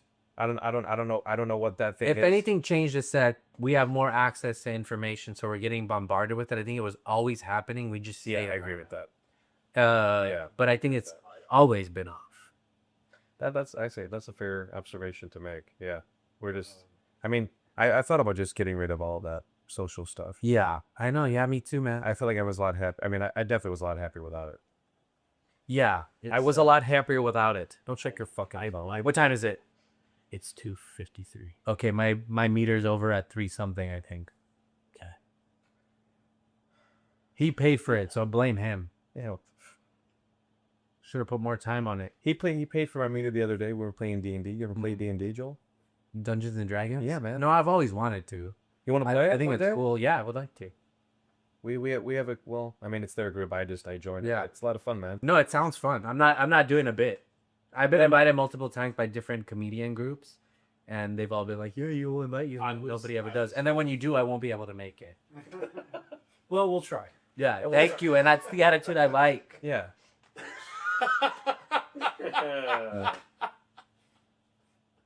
What role do you think you choose? What class? Sorry. Probably if Eric was played dinner role. This is a little pet. He said dinner roll. I don't know. I don't really even know. I'd probably be like a fucking Oh, why did you ask him that question? Which one of his roles when I picked? Probably the third one. The one furthest from his dick. That one smells. I don't know what the roles are. Give me like 3 roles. I'll pick one. Like barbarian, cleric, wizard, thief, sorcerer. Is there like a trickster? Thief? I'd be a thief. A rogue, yeah. A rogue. Yeah, I like that. I don't know. That's a great question. See, that would be fun, like figuring that out. Yeah. Honestly, dude, so do they have a fucking those game major just mentioned that do like the D&D thing? Is that filmed? They have in the past. Dan Harmon had a D&D podcast. Oh, he really? Do it live and stuff like that. Yeah. That's so. I didn't see that. That's fucking awesome. Damn. Yeah. Was it entertaining, or was it just like a bunch of? I never watched it, but it was pretty big, I think. Oh shit. Yeah. Yeah. I do need to get out more. Maybe you're right, Joel. Yeah. Yes, I'm right. The hell of hearing that. But maybe you don't. I don't fucking get out either anymore. It's overrated, man. I've done all the hanging out I can do. When are you gonna have kids? I don't know. I'd like to get past at the store first. Then we'll figure it out. Yeah. There was something that but was it a mutual friend between you two that just got? Yeah, a bunch of our friends. Yeah, so that's the next goal. Once my name's on the wall, then I can figure out what's up with the other little names. Do you actually get to write it when you? No, they have an artist do it because you can't do it in crayon like Eric. What? My name? Me funny. People dumb. Name. Well, he just writes name. Name. What? Oh. How spell? Whoa. He just throws a fucking hot dog at the wall. Oh, I thought you said with your shit. No, why would you throw shit at the wall? You do it on stage. What was your what was your favorite Carlin special? Mm, You mentioned it earlier. I like all of them. I think there's something cool in all of them. The most recent one was I kind of like when a lot of people die. I think it came out on 9/11. They like stopped it, then they released it on an album recently, because it's the one that's most recent in my memory. But yeah, it feels like he was just always around. That's another great book. His bio is really good. Yeah. You ever had a dog? I have, yeah. Yeah, I had a dog named Shade. He's dead now. He's actually cremated. I cremated him. Do you get? I mean, you have to do that, though.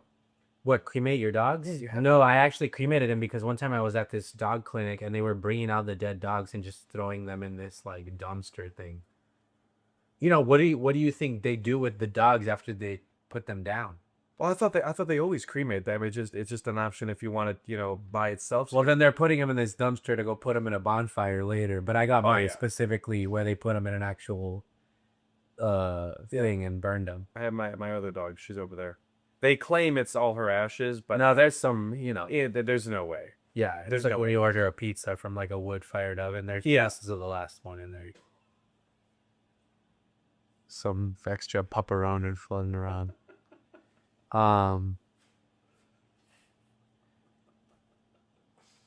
No, he was a good guy. Yeah, I loved my dog. That was a cool dog. And then my girlfriend has a little dog now that is 15 years old and very old but cute. And my favorite is when an old dog gets like, they get in their bed and they're all comfy and they do this like sleepy eye thing. And I just want to live that.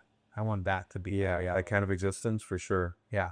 Is it hard being a comic and like having having a girlfriend? Like does she respond well to these quick witticisms that you just throw out? Yeah, I mean I think she thinks I'm very funny. I think that that helps, right? Yeah, for sure. You think whatever, I don't think I'm ugly at all, but like I think that I think being funny is like one of my best qualities.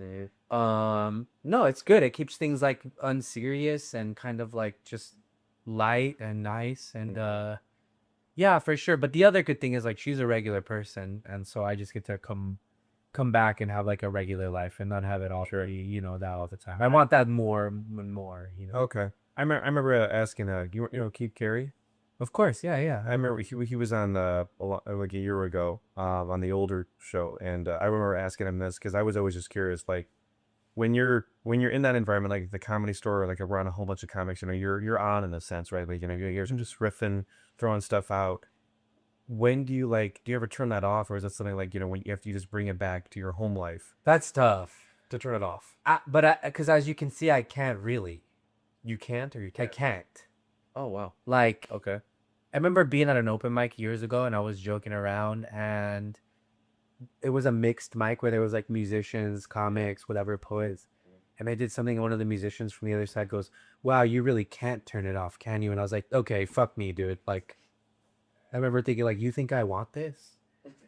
And so I joke like it's a disease, but it's like it's just the way my brain works. Yeah. And like, yeah, I mean, I'll come home and like have to chill out sometimes, like because you're bringing this fucking tornado of energy into a place that's calm, and the other people are not necessarily living that with you. Yeah. So yeah, but it's nice sometimes to like fucking, last night I'm in fucking bed at 11 o'clock, and like this is awesome. I did 2 spots. I came home. I've always loved. I mean, I've done my fair share of hanging out, but I've always loved those comics that show up, do their spot, go home.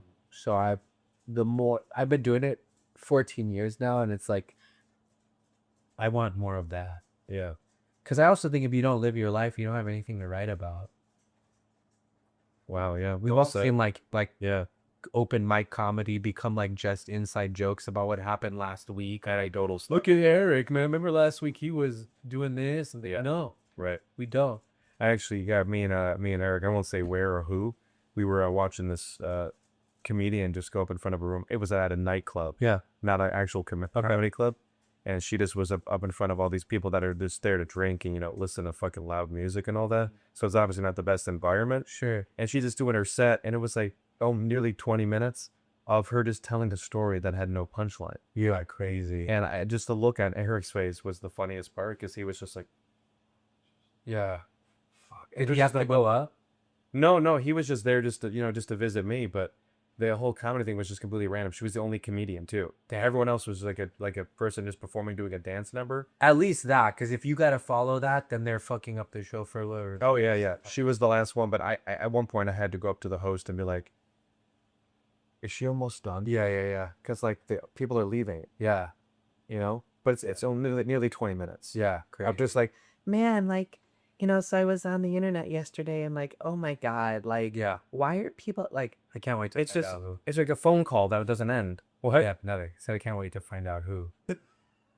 I don't think Eric even knows, but it's just I've always, and I mean always, like even since I was like on cognitively online, I just always had a reverence for comedians, because it's just an absolute just joy to watch people just interact with the crowd and just write jokes, because that shit is so fucking hard. Yeah, I mean it's tough. It's tough, but I think that like once you're in it, you're in it. It's kind of like what you do. Like anything's hard, right? Like Sure. or if you want to do anything right, or if anything that's worth doing is hard. Like I think the reason people think it's so hard is because most people have a fear of public speaking. And being rejected, right? Like, Yeah. because you're told So- right away. And it is, yeah, it's tough, but it's not like roofing in July in Miami hard, Yeah. or should it like doing like brain surgery, or like, it's tough. It's tough because people have these hang-ups where they can't get over them to like they can't see themselves doing it, but like when you're doing it, or if you have it, like it's tough. The math of it is hard. Like I struggle to write new things or make sure new shit goes over, but hard is like, I don't know. Sometimes I lean into that because I go, yeah, you could never do this. Like, I'll meet a fucking doctor and be like, yeah, you're a doctor, but you can't do what I do. Yeah. But then sometimes I can't do what I do, Yeah. But it is tough, but it's also not. Which is like most things, right? Like duality and fucking. Yeah. Do you think like with surgeons and doctors, do you think they are like with directors and actors, they're only as good as their last surgery? That's kind of similar, no? Like, I mean, you wouldn't. I think surgeons are viewed more on a ratio, Sure. on a percentage thing. Okay. Because I think after you lose your first patient or whatever, it probably gets easier. But if you look at your ratio and you're like, oh, this guy has a 98% success rate, Yeah. that still sounds good. Yeah. But if you're part of those 2%, you probably wouldn't think that. No, I wouldn't think so. No. That's true. I've been watching The Pit a lot. I hear a lot of good things about that. It's really good. The first season is phenomenal. The second Yeah. one, I'm still waiting on it to like. The actors are great. I don't know what's happening. The second season's feeling a little more sitcom-y. We'll see. I'm holding out to see if I really hate it or not. Do you like TV? I do. I like to, that's what I mean, like escapism. I like to sit back and like watch stuff. I'm into like fucking cinematography and all that bullshit. It's really tough for me to watch something where like I'm not looking at the math of it, but every now and then it happens. Sure. Because I'm like, oh, how'd they do this or that? You do that when you watch comedy? Do you like just you get to Sometimes. enjoy it? Sometimes. My buddy Ben Branfin, during the pandemic, he was the only, I remember going out just to see him perform. And it was an outdoor show. And like when I watched him, that was one of the times where I was able to like turn it off and just like enjoy his thing. Mm-hmm. Mostly people that do something that I don't do. Like he's very like joke oriented, or like there are certain comics where they're just great and I don't think about it as much. Yeah, I can do that. Sometimes I'm watching the math of it, but I can turn it off. Yeah. I don't think people really give, it's one thing to like watch it, but it truly just like watching like you and Eric just like throw the thing. You guys are so like that's quick. That's just something that, like a muscle, you have to train that. Mm-hmm. But it truly is like just a joy just to watch like people actually that's quick. Very quick. I don't think people give that enough credence in my estimation. I don't know. But that's yeah, or they give it too much credence where like fucking I don't know. Yeah, it's tough. When I first got on Kill Tony, everything moved so fast I couldn't find like the moment to speak. And then as I was on it longer, everything kind of slowed down, like Matrix-y style. Yeah. I don't know if Eric died or something. Sorry. No, the dog catcher probably got him. Yeah, I don't know. It is a muscle for sure. But also I think you gotta be like a silly goose to like have that muscle. Yeah. You ever meet people that aren't funny and it's like so sad? Or they just don't get it? Most people I think are as a survival mechanism. Funny? Yeah, they have something. Sure.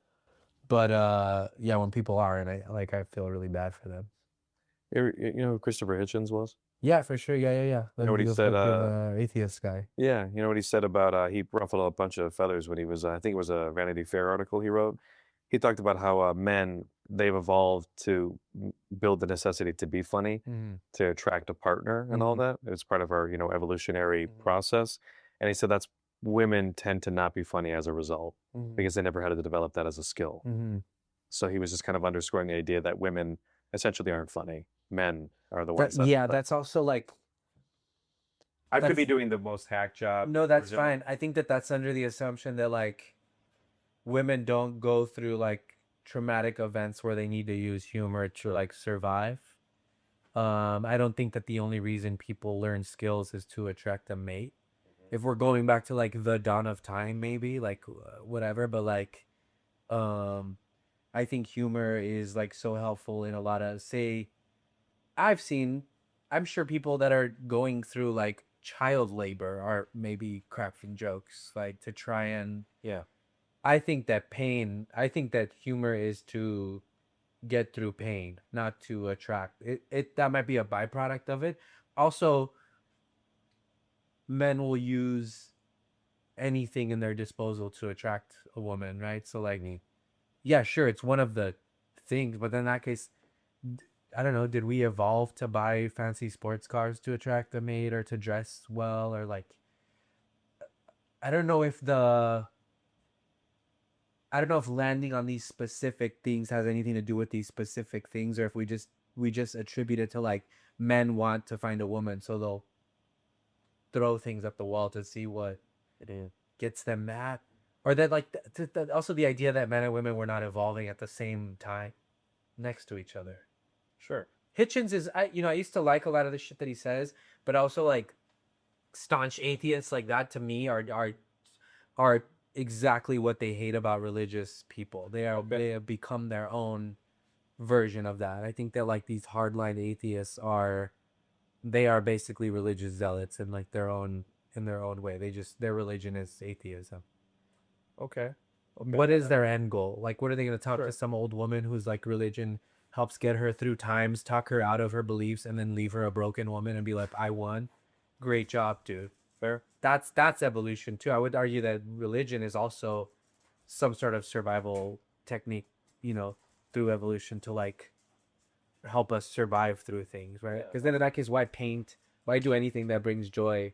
Let's just live in this black and white world where like nothing is real, like God isn't real, and I'm not religious myself, but Okay. I don't know. Did you grow up with religion? Yeah, I grew up predominantly Catholic. I'm baptized, all that shit, and then found like hypocrisy in the church and all that, like very young, and had parents who were like, I remember coming home and crying because the priest said I was gonna go to hell if I didn't go to church every Sunday, and my mom was like, relax. She's like, just be a good person, you're fine. And then years later, I became like a born again Christian, and then again started seeing hypocrisy in the church again, and then was like, fuck this. And then now I have my own sort of like view of what I think God is, and it's very corny and cheesy, and like, but it works for me. I just think like when you see a photo of like Earth from space, or you see sort of the intricacies of like nature as a perfect system, and how grass grows, and a lot of these things seem to have like fitting parts. I think that to me the majesty of all of the mechanical workings of the planet is God, and I don't attribute it to any sort of like gender or person or anything. It is like it is just like the majesty of science or the planet or whatever it is, or energy or blah blah blah, or stars, or like just knowing that we are very tiny in the grand scheme of things, and that a lot of things on earth work perfectly without needing to learn how to work like that. And I don't think it's like intelligent design. I don't think it's like, I think it's just it was a roll of the cosmic dice that somehow got everything to fucking. And it's also perfect because it's just how we like know it as like I don't know. Yeah, I don't know. Yeah, it's just like whenever I watch Planet Earth or anything like that, I'm just like, oh yeah, that's God. It's like these fucking these leaves that have little helicopter things so that they can like germinate like seeds and all that sort of shit. To me, yeah, I don't know. Some of us are tinier than others. Thanks. Hey, welcome back, man. That's the line you chose to join us. I thought about it in the car. So I thought the dog catcher got you. That's what I said. But I'm glad you're back. good to beat that. Yeah. What happened? I just put money in the meter. Why did it take you so long?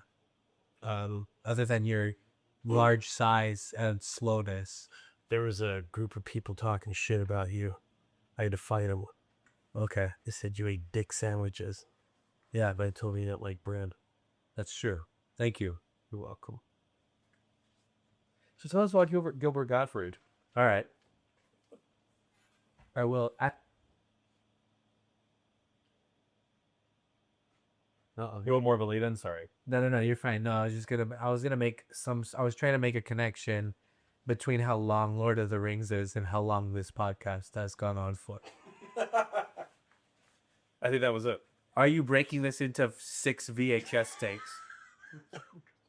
VHS. How can we make this podcast long, uncomfortable, hot, and unfunny as possible? I think we found the right guest. Yeah, I think we did it. Yeah. Cast it. So Gilbert okay. So we were on like a short East Coast run. We were doing I want to see Poughkeepsie, New York City, and then going to Greenpoint to do Skankfest, like in New York. Like it was like a 3-show run. We got all the guests, or some road shows would not have a guest for Kill Tony.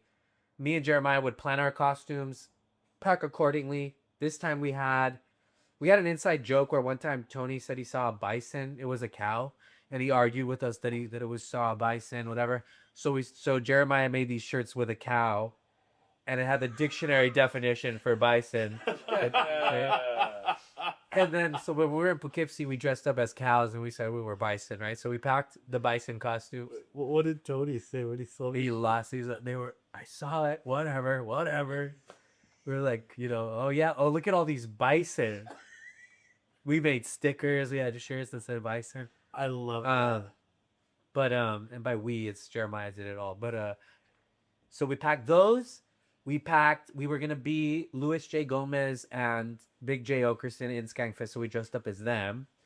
And then we also brought You were Louis J. Gomez? yeah, Oh, Louis Gay Gomez, as people call me. Yeah. But and then we brought Aladdin and the Genie, right? Just had no idea Gilbert Gottfried was even a thing.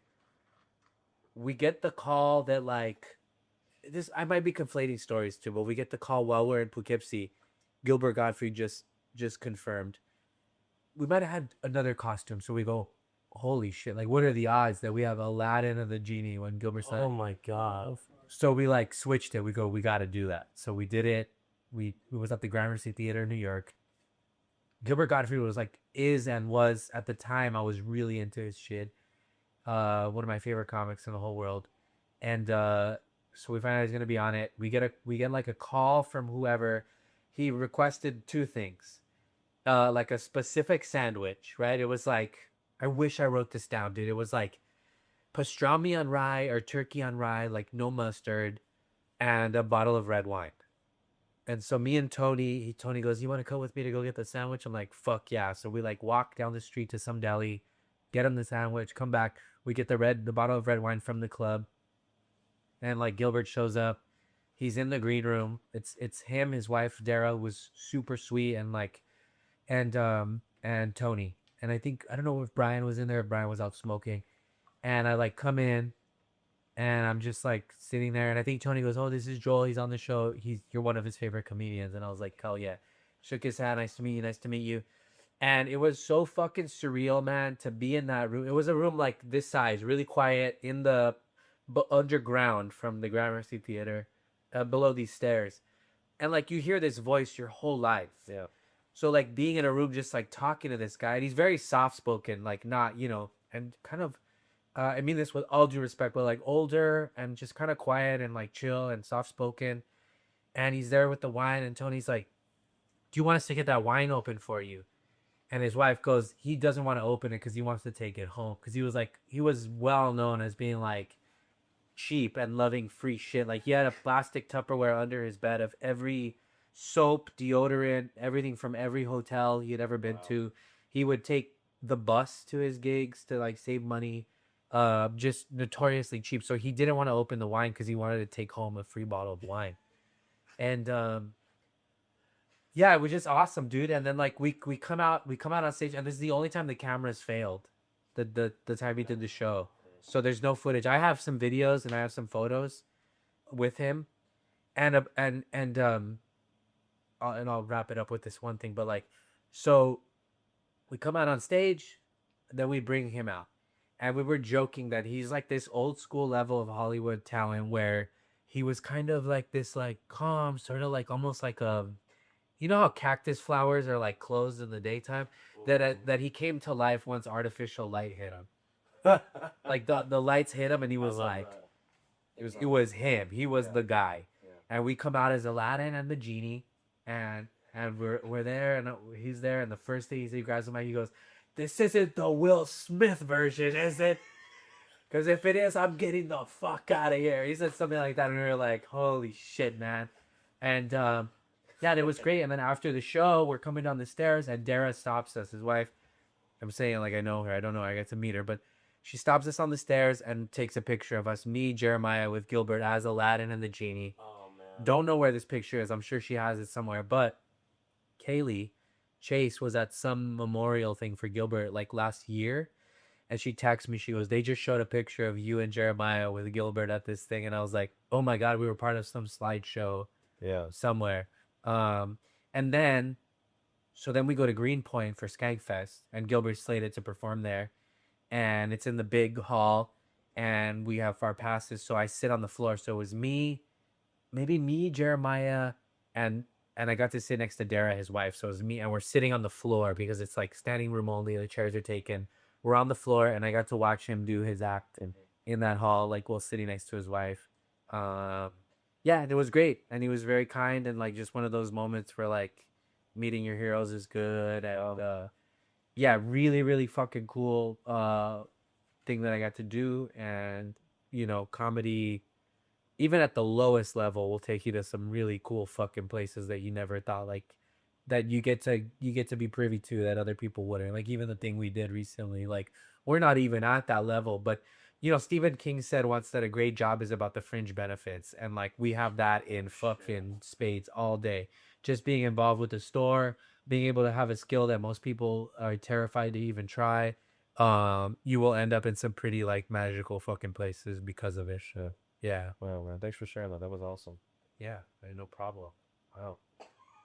But seriously, I mean, Yeah. No, I don't know what to say. Fucking Gilbert. No, it's Right, just- Yeah, what dude. he said is Yeah. really Yeah. I'm trying to think of other, Wow. and now he's gone. Bob Saget, I got to meet. He was very cool. Yeah. He came in and was just showing us all the like things in the green room, and there's an electrical box there now in the main room, but he said apparently that used to be a door that would open up, and there were stairs to go below the Comedy Store to like, there's like tunnels underneath the street, I guess, when rum was illegal or where alcohol. So if you get a call up car, you would run it to the other side or like to escape or whatever the fuck. And he blew his nose and threw it in the trash can, and he walked away. And as he closed the door, Jeremiah goes like to go get the fucking the tissue, And we were Family Matters on that episode. Like I was Uncle Jesse, and it was cool. Nick Swartzen was also very cool. Everybody's pretty cool, but there were some that were just like this. Like I remember Nick Swartzen just being like this, like talking to us. Oh yeah, this like zero wall of I'm this guy. Yeah. Just real like human shit. Not the kind you're into. Human stuff. Human moments. Not the German shit, and not the chocolate cake either. Yeah, so I've had the opportunity to be around some really big comics, and I will always remember the ones who are like very, very kind. Had a really cool moment with Ron White once. We were like in Sacred Ground after Kill Tony, and Ron White's there, and like he would always bring a bottle of his tequila. It's called Number One, and I remember I got to do a shot with him on the show. And then after the show, we were all in Sacred Ground, and Ron White comes back there, and he goes, young comics. He did this whole like or something. He was like doing a speech to the young comics back there about our lives and what we're doing and blah blah blah. Right. And before you know it, the server came with all these little plastic cut like shots of Fireball that he had brought us or something, and we all did like a shot with Ron White, and it was pretty dope. Yeah, it was cool. Damn. Anyway, okay, that's it. Wow, dude. Well, man, thanks for stopping on. Yeah, she gets to give you a bath now. It's okay. He's That's the next part. Oh, you got mine. Well, Joel, dude, it was a pleasure getting to know, man, just all about you, man. Thanks. Yeah, so much. thanks. I hope this was interesting at least. It was great, dude. Yeah, thanks for having me. This was fun. It was good to talk. Of course, buddy. Yeah, it was. Yeah. I owe you, but thank you. I know I this is might be bad. I come off as cynical sometimes or really mean, but I do appreciate this, and this was very fun. Oh, do I? I think you're wonderful. And hope nobody's gonna watch this whole thing, but cool. They're asleep now. Should we close Bye bye. Tears from Heaven. Who's that? Tears from Heaven. Oh yeah, that's right.